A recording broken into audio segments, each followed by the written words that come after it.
Hey everybody, I'm Jack Rita with Future Pastimes, and I'm a game designer working on Dune expansions for the classic Dune board game, the 2019 edition from Gale Force 9. And in this video, I'm going to be talking about double spice blows. That is what happens in advanced rules. Normally, when you're playing Dune, you get to the Spice Blow and Nexus phase, and you're going to draw the top card of the Spice deck, and then you will have a Spice Blow, and that's the territory, and that's how much spice that you'll put there. And that's basically the phase. But in advanced rules, you're going to draw, and then you're going to draw again, and you're going to have two separate Spice Blow discard piles. Spice Blow 1, Spice Blow 2. So there's twice as much spice in play every turn in advanced rules. And that's because spice is more important and used for more things, namely spice dialing in combat. So you've got the double spice blows, and we're going to talk about how do you conduct this, what happens when you get a sandworm, can you have multiple worms in different jurisdictions, multiple nexuses. We'll cover all of that right here. So, like I said, at the start of the game, turn 1, you're going to turn over 2 territory cards, and you're going to create 2 Spice Blow discard piles. Again, Spice Blow 1, Spice Blow 2. Any of the Shai Hulud cards that you draw on that first turn are set aside. You keep drawing until you get to 2 separate territories, and then you're going to put those sandworms back into the deck. So they're not set aside for long. There's just no sandworms on turn 1, but they'll go back into the deck, get shuffled back in, and you will still have the same number of sandworms in your deck for the rest of the game. So you have established your 2 piles. And what we like to do is we've got our 2 discard piles here, and they're clearly labeled for us. And then we have a card that is placed face down next to the deck. This is the Atreides movement advantage. It's prescience about the spice deck. So they're going to get to peek at that in the shipping and movement phase. They'll get to know where the next spice blow is, so they can plan accordingly.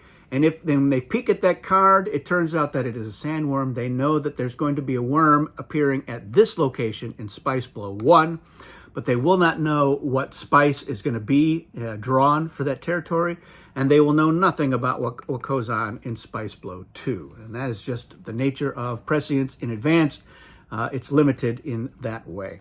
So as we play the game on a subsequent Spice Blow and Nexus phase in each turn, again, the first card that is drawn will be for Spice Blow 1, and then the second card drawn will be for Spice Blow 2.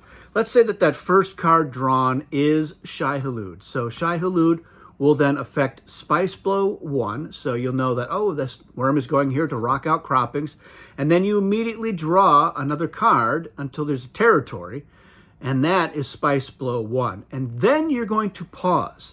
So you're not going to flip for the second Spice Blow because you have a Nexus. So the Nexus is going to occur.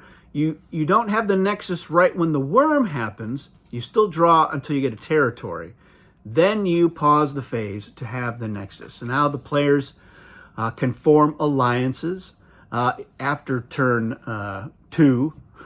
Technically after turn 1, but there won't already have been alliances on turn 2. So after turn 2, if they're already in an alliance, the Nexus is a chance for you to break that alliance. And then you can form a different alliance. You can also just maintain the same alliance that you want. But what's going to happen is that Nexus will occur until everyone is satisfied that they're either going to be in an alliance, and if so, which one, or not in an alliance. And then you will resume, and you will draw another card for Spice Blow 2. So if it's territory, you'll just put that spice right there. If it is, however, a sandworm, then that worm is going to go to that location at the top of Spice Blow 2. And again, you will draw another card until you get a territory, and that will be Spice Blow 2. And then technically you have a second Nexus. Now, usually you just say, well, we just went through that whole rigmarole of having a Nexus, so is anyone going to change their mind? Probably not, but they could. Here's an example of why they might. Let's say that the Fremen were down here in Cialgo North, and a sandworm appeared. Well, they're going to get to ride the worm. They're going to see where that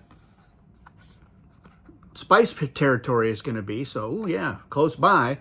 But they can ride that worm anywhere, and they ride their worm at the end of the Nexus. And they might say, you know what? Since we've got all these forces here that we're going to get to move somewhere, you know what? Maybe I will change my alliance, and I will go with a different player. Because I got this extra movement all of a sudden, and that may change the tactical possibilities for that turn. So technically, even though you went through the first Nexus and the Fremen were saying, yes, we're going to ally with the Atreides, and then they realize they're going to get to ride the worm after the second Nexus, and they say, you know what, we're going to actually ride that worm into Arrakeen, and we're going to ally with the Harkonnen instead, which I fully endorse and approve of. But again, that's how that works. Let's say that it's Spice Blow 2, and the first card drawn is a worm. Well, it's going to go to that territory, and you'll draw again, but it's another worm. Well, what happens? Well, you've drawn another worm in this territory, or in this turn, so the Fremen are going to get to decide where this worm goes, but they don't have to decide yet. You still have to draw until you get another territory. And if they draw another worm, well, the Fremen are going to get to decide where that worm goes too, and then you may get a territory. The Fremen may say, well, you know what, we're going to have the worm go to this territory, so it's going to immediately destroy that spice. Or they'll look around and see whose forces they can harass. Or if they have forces, they can send the worm there, and they will get to then ride that worm.